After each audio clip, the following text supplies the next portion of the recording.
Okay, this is George's butt, and this is George. Hello, George. Hello.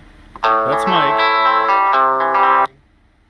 All right, so what's going on here is I've been asked why we haven't been posting Saturday updates on the Corvette, and I'm going to rectify that right now. But Saturdays have been spent doing stuff like, what have we been doing, Mike?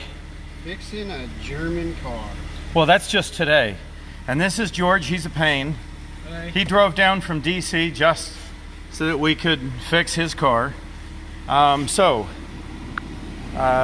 on. So George's car right now, and I got a crew up on the roof. And so let me walk you back here to the Corvette and show you what's going on.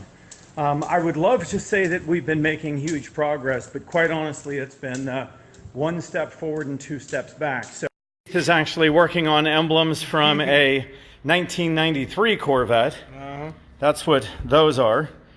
All right, so Heath, let's go take a look at the 63 Corvette and the problems we're having. So there's Davey. He's screwing off today. All right, so from this point, the car actually looks pretty good from back here, doesn't it, Heath? Oh, it looks amazing. Okay, it looks a lot more like a 63 coupe, but my standards, as you probably know, are pretty darn high. I want door gaps that are actually better than the day the factory made the car when it was brand new in 1963. And today, to say that we're nowhere near that would be an understatement, right? I mean, how far are we from perfect gaps on this car? A couple hundred hours probably. Yeah, I mean, God, I hope it's not a couple hundred hours, but we are hell and gone from it. So let me just sort of show you what's going on.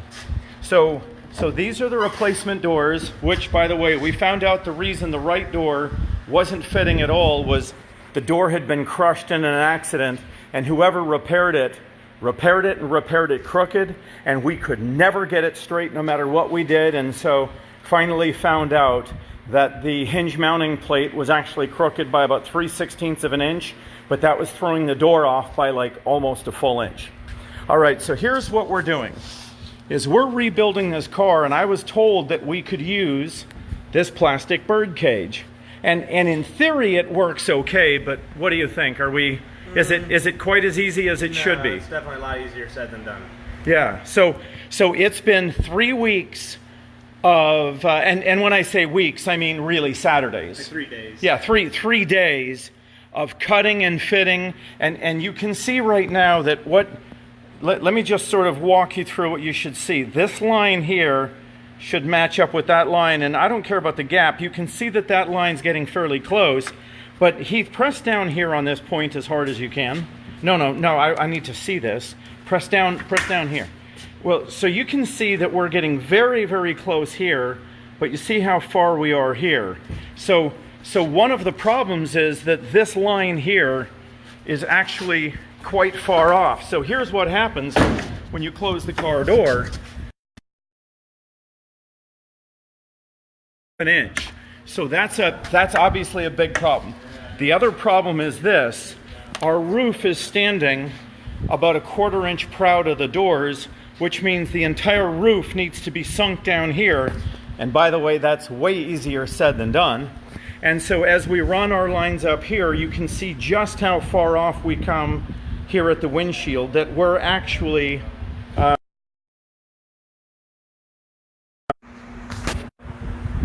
I'm sorry, we're having some Facebook connectivity issues, but we're about 3/4 of an inch off here. So this entire section of the cage needs to sink considerably farther down into the car there in order to allow this roof section to come further down towards this gasket, and then that will line the door up.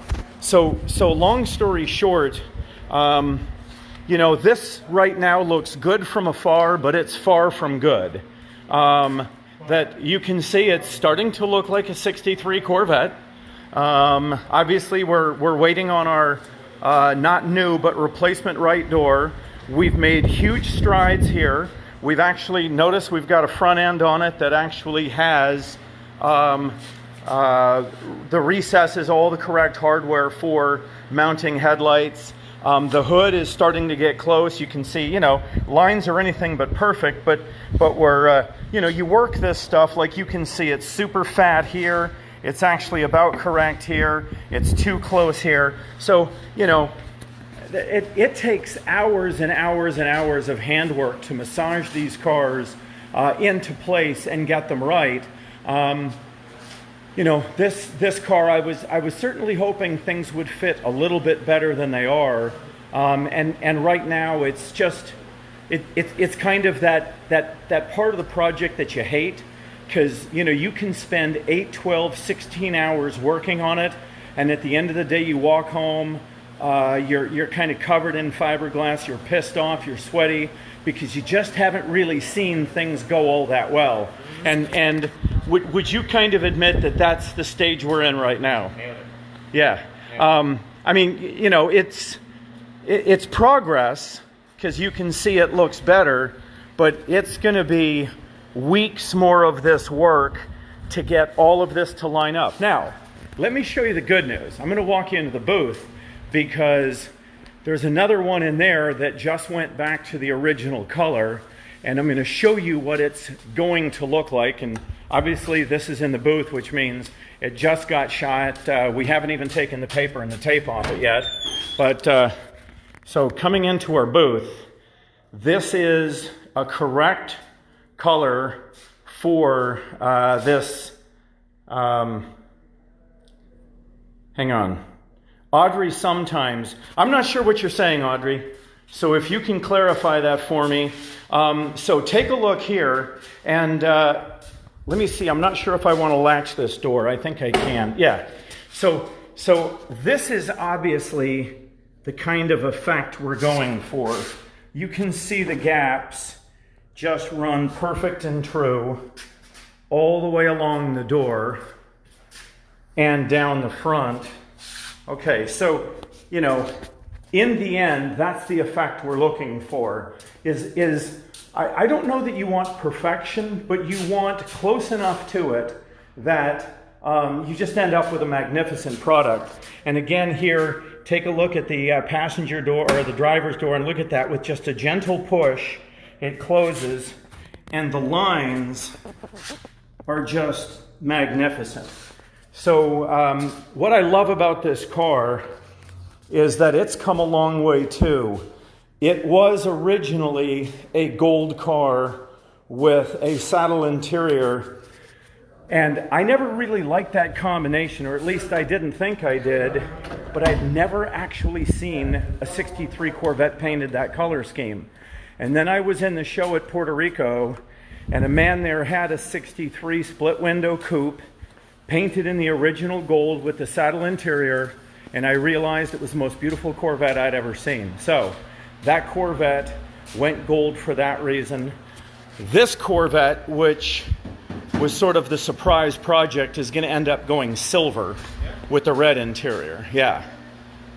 It'll look very good. All right, so there's our update on it.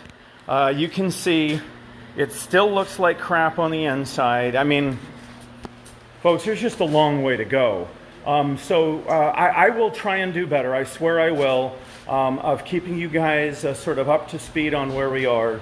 But it's been a kind of a slow, agonizing process lately to get this top to fit the way it should. To say that this car was a soup sandwich is to give it too much credit. It was a football bat and a soup sandwich all in one.